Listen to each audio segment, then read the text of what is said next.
Palasa RTC డిపోలో కార్మికులు ఉద్యోగులు ఆందోళన చేపట్టారు. అధికారుల ఏకపక్ష వైఖరి, కార్మిక వ్యతిరేక నిర్ణయాలకు నిరసనగా డిపో ప్రాంగణంలో ధర్నా, గేట్ మీటింగ్ నిర్వహించారు. ఉద్యోగ భద్రత కోసం అమల్లో ఉన్న జాబ్ సెక్యూరిటీ సర్క్యులర్ 1/19 ను అధికారులు పట్టించుకోవడం లేదని ఆరోపించారు. ఎంప్లాయ్మెంట్ సెక్రటరీ పలాస డిపో నిన్నను ఈరోజు రీజనల్ కమిటీ ఆదేశాల మేరకు మరి ధర్నా మరియు గేట్ మీటింగ్ కార్యక్రమం ఏర్పాటు చేయడం అనేది. ఇందులో ప్రధానంగా ఏమిటంటే గతంలో 2019 ముందు ఆర్టీసీలో ఉద్యోగం చేసేటప్పుడు ప్రతి చిన్నదానికి కూడాను సస్పెన్షన్, చార్జ్ షీట్లు, ఇంక్రిమెంట్లు పోయి అనేక ఇబ్బందులు జరిగేవి. మరి అప్పట్లో ఉన్న ప్రభుత్వం తెలుగుదేశం ప్రభుత్వం, మరి అప్పుడు రవాణా మినిస్టర్ గారు అచ్చెన్నాయుడు గారు, అప్పుడు గుర్తింపు సంఘంగా ఎంప్లాయీస్ యూనియన్ ఉండేది. దానికి ఎన్వి సురేంద్రబాబు గారు ఆర్టీసీకి ఎండీగా ఉండేటప్పుడు ఈ నలుగురు కూర్చొని ఒక 1/19 నెంబర్ వేసుకొని ఒక సర్క్యులర్, జాబ్ సెక్యూరిటీ సర్క్యులర్ అంటున్నది ఏర్పాటు చేయడమైంది. దానికి అనుగుణంగా జాబ్ సెక్యూరిటీ సర్క్యులర్ ఎప్పుడైతే వచ్చిందో అప్పటి నుంచి కూడా ఇంక్రిమెంట్లు లేకుండా, సస్పెన్షన్ లేకుండా, రిమూవల్ లేకుండా అన్ని పాయింట్లతోనే ముందుకెళ్ళడం జరుగుతున్నది.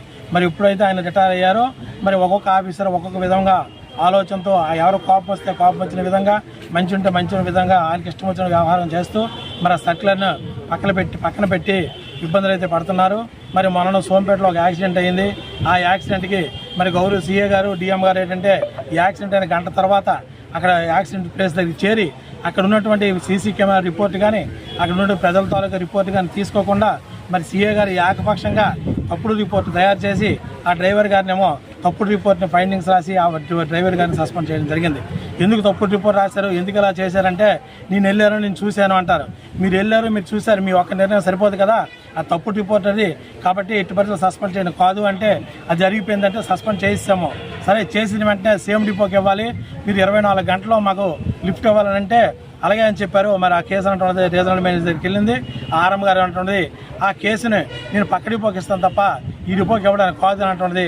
దాన్ని ఆయన అట్టు పెట్టుకుని కూర్చుంటారు కాబట్టి సేమ్ డిపో ఇవ్వాలని. మరి పలాస డిపోకి వచ్చేసరికి ఏదైతే గ్యారేజ్లో ఉన్నటువంటి మౌలిక సదుపాయాలు అయితే పూర్తిగా లేవు. సుమారుగా 400 సిబ్బంది ఆర్టీసీ పలాస డిపోలో ఉద్యోగం పనిచేస్తున్నప్పటికీ లోపల మౌలిక సదుపాయాలు, ఒక బాత్రూమ్స్ కానీ, లోపల వాటర్ స్పెసిలిటీ కానీ సరైన పద్ధతిలో లేదు. బీభత్సమైన ఎండలు ఉన్నాయి, ఎండలు మండిపోతున్నాయి. ఎక్కడ వాటర్ ప్యాకెట్ కానీ, కనీసం మజ్జిగ ప్యాకెట్లు కానీ, ఓఆర్ఎస్ ప్యాకెట్లు కానీ మరి మేనేజ్మెంట్ సప్లై చేసిన పరిస్థితి లేదు. ఇటువంటి ఇబ్బందులు ఉన్నాయి. అంతేకాకుండా ఏవైతే ప్రైవేట్ సిక్కులకి ఇస్తున్నామో ప్రైవేట్ సిక్కుల మీద అంటే కౌన్సిలింగ్ చేయాలా, కౌన్సిలింగ్ చేస్తే తప్ప మేము కాదని తీసుకోమన్నటువంటిది విధానం ఒకటి మన డిఎం గారు పెట్టారు. నేను డిఎం గారితో మాట్లాడడం జరిగిన తర్వాత కూడా ఆయన కౌన్సిలింగ్ చేస్తే ఎంతమంది వస్తారో ఏంటని చెప్తుంటే ఆ విధానం అయితే వినాలని క్లియర్గా చెప్పడం జరిగింది. మరి టిమ్ మిషన్స్ ఇస్తున్నారు. ఈ టిమ్ మిషన్స్ పరిస్థితి ఎలా ఉన్నాయంటే గతంలో మన ఒక ఆర్టీసీ బస్సుకి రోజంతా ప్రయాణికులు ఒక 400 మంది మాత్రమే ఎక్కారు, 400 నుంచి 500 వరకు. ఈరోజు అదే బస్సులో 1000 నుంచి 1200 వరకు ప్రయాణికులు ఎక్కుతున్నారు. మరి మనకున్న టిమ్ మిషన్ ఛార్జింగ్లు అయిపోతున్నాయి. టిమ్ మిషన్ పనిచేయట్లేదు అనేసి అంటే పవర్ బ్యాంకులు ఇప్పించారు. ఆ పవర్ బ్యాంకును ఈ టిమ్ మిషన్కి సంబంధం లేకుండా ఆ పవర్ బ్యాంక్ లాగా ఉంటుంది. టిమ్ మిషన్ ఛార్జింగ్ అయిపోతుంది. ఈ పవర్ బ్యాంక్ ఛార్జింగ్ ఎక్కట్లేదు. మార్గ మధ్యంలో ఇబ్బంది అవుతున్నారు. ఈ ప్రయాణికులు కూడా ఇబ్బంది పెట్టి ఆ టిమ్ మిషన్స్ రాక, బండి ముందుకెళ్ళక, టికెట్స్ ఇవ్వక అనేక రకమైన ఇబ్బందులు అవుతున్నాయి.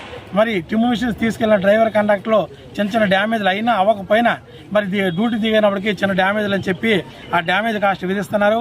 ఆ డ్యామేజ్ కాస్ట్ కూడా ఎట్టి పరిస్థితులు కూడా మరి డ్యామేజ్ కాస్ట్ విధించకూడదన్నటువంటిది చెప్తున్నాం. మరి విభత్సమైన ఎండలు ఉన్నాయి.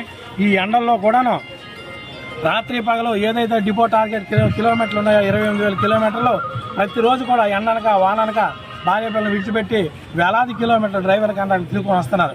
మరి లీవ్ పొజిషన్ కల్పించడం అంటే లీవులు కొంతమందికి ఇచ్చినప్పుడు కూడాను సిక్కులు పెట్టేటప్పుడు లాస్ అప్పీల్ చేసేసి వాళ్ళకి కౌన్సిలింగ్ చేసి అనేకమైన ఇబ్బందులు అవుతున్నాయి. కాబట్టి ఆ కౌన్సిలింగ్ పద్ధతి, సిక్కుల మీద ఉండే కౌన్సిలింగ్ పద్ధతి పూర్తిగా తీసేయాలి. గుర్తింపు సంఘంతో చర్చలు జరిపి ఉద్యోగులు ఉన్నటువంటి సమస్యలని పూర్తి స్థాయిలో పరిష్కరించాలని కోరుతూ మరి ఏదైతే మహిళా ఉద్యోగులు ఉన్నారో వాళ్ళు ఎప్పుడు అడిగితే అప్పుడు మహిళా ఉద్యోగులకు ఇవ్వాల్సినటువంటి చైల్డ్ కేర్ లీవ్లు వాళ్ళు ఎన్ని రోజులు కావాలంటే అన్ని రోజులు ఇప్పించాలని కోరుకుంటున్నాం. ఈ సభాముఖాలు యాక్సిడెంట్ మీద సస్పెండ్ చేసే విధానం విడనాడాలి. యాక్సిడెంట్ మీద సస్పెండ్ చేసే విధానం విడనాడాలి. యాక్సిడెంట్ మీద సస్పెండ్ చేసిన డ్రైవర్ని అదే డిపోలో ఇవ్వాలి. యాక్సిడెంట్ మీద సస్పెండ్ చేసిన వారు అదే డిపోలో ఇవ్వాలి. నాయకత్వం ఆర్టీసీ ఎంప్లాయీస్ అందులో సపరేట్ పిలుస్తారు. ఎందుకు పిల్లనే అవుతుంది రండి రండి రండి రండి రండి రండి అవును రండి రండి జనం కదా